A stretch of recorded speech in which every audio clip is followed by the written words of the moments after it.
और इस देश में एक ऐसी व्यवस्था लाएंगे जो फिर से इस देश को सोने की चिड़िया बनाए। और आप बोलेंगे वो व्यवस्था कैसी होगी, 2-3 मिनट में खत्म करता हूं। कैसी होगी व्यवस्था? हमारे देश में भगवान श्री राम आदर्श, राम जी कि हिंदुस्तान के ये जो हरामी नेताओं ने 60 साल में पैसा जमा करके विदेशी बैंकों में रखा, जो 45 लाख करोड़ है, इसको वापस। आप बोलेंगे ये आएगा? हाँ आएगा।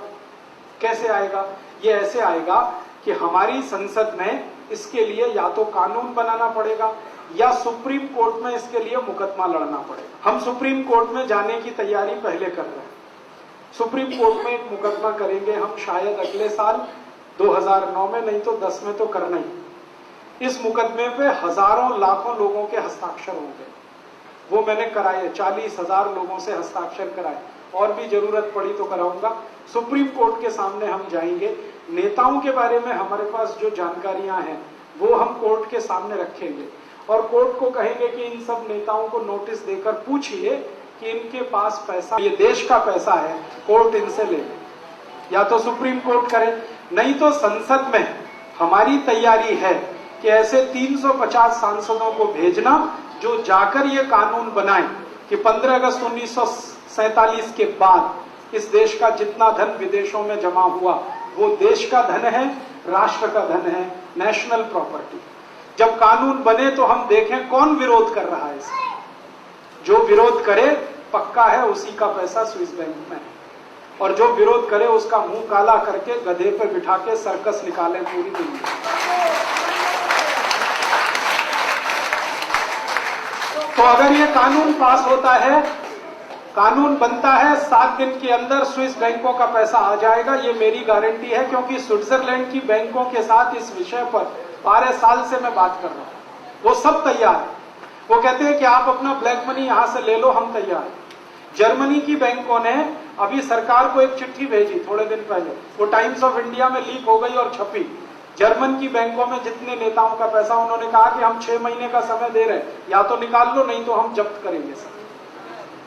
तो अगर ये होता है जर्मनी में, फ्रांस में, तो सभी देशों में होगा। तो हमारी एक योजना है कि स्विस बैंकों का पैसा वापस आए। दूसरी योजना है कि जितनी विदेशी कंपनियां लूट रही हैं इस देश को, इन सबको बाहर भगाया जाए।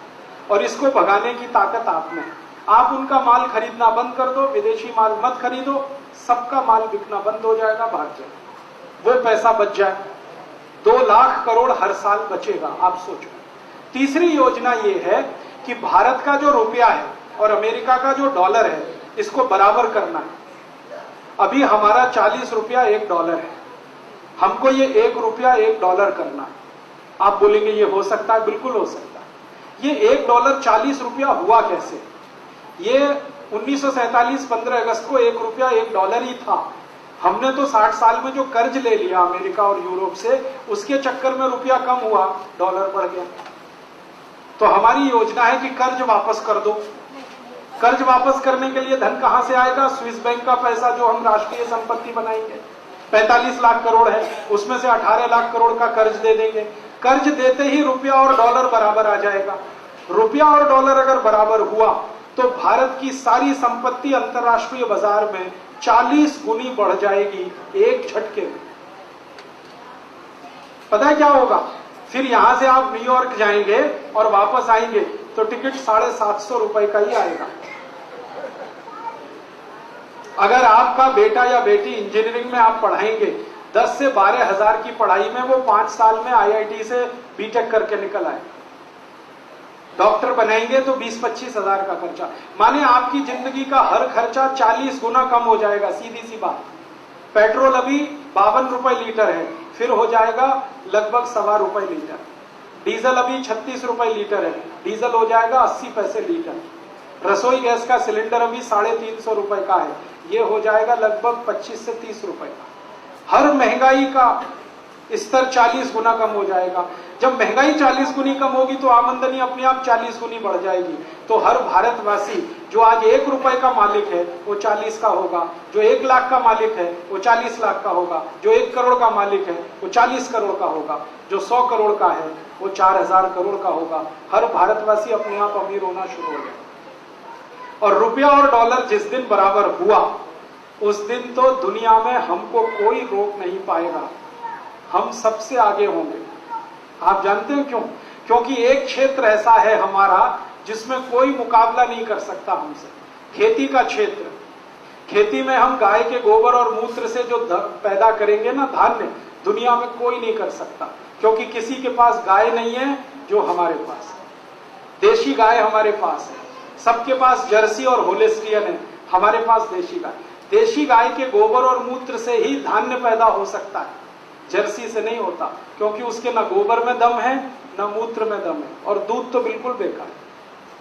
तो खेती में हम गोबर और गोमूत्र का चलन करेंगे, करोड़ों किसान गोबर और मूत्र इस्तेमाल करेंगे, तो गाय ज्यादा पालनी पड़ेगी, तो गाय की संख्या बढ़ेगी, तो बैल की संख्या बढ़ेगी, तो बैल ज्यादा होने से ट्रैक्टर नहीं चाहिए, ट्रैक्टर नहीं चाहिए तो डीजल का लाखों करोड़ों का खर्चा बचेगा, वो किसानों का पैसा बचेगा। और गोबर गोमूत्र से जो अन्न पैदा होगा उसको हम खाएंगे तो हम स्वस्थ हो जाएंगे, क्योंकि यूरिया डीएपी का जहर नहीं खाना पड़ेगा।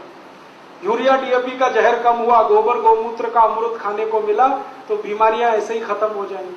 तो 6.5 लाख करोड़ का जो बीमारियों का खर्चा है वो कम हो जाएगा, तो देश सब तरफ से अमीर हो जाए। ऐसी मैंने 50 योजनाएं बनाई हैं, आपको 4-5 बताइए, कभी मौका मिला तो और भी बताऊं। स्वामी जी को मैं ये सब बता चुका हूं।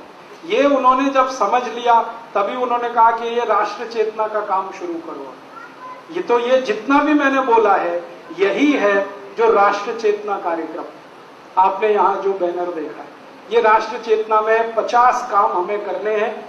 एक काम स्विस बैंक का पैसा वापस लाना, दूसरा काम किसानों की खेती गोबर गोमूत्र आधारित करना, तीसरा काम अंग्रेजों के बनाए हुए टैक्स के कानून बदलना, ऐसे 50 काम। उन कामों की जिम्मेदारी स्वामी जी ने मुझे दी है और उसके लिए राष्ट्रीय प्रभारी मुझे नियुक्त किया है। तो हम सब आप मिलकर इस काम में भी जुड़ जाएं तो जल्दी हो जाएगा। होगा तो सही, आप जुड़ेंगे तो थोड़ा जल्दी होगा, नहीं जुड़ेंगे तो होगा तो सही देर में होगा। हम चाहते हैं जल्दी हो, देश का नुकसान कम हो। तो आप योग में लगे, प्राणायाम में लगे, पूरे देश में ये फैल गया। अब आप इस राष्ट्र चेतना के काम में भी थोड़ा थोड़ा समय लगाएंगे तो ये भी बहुत तेजी से फैलेगा और एक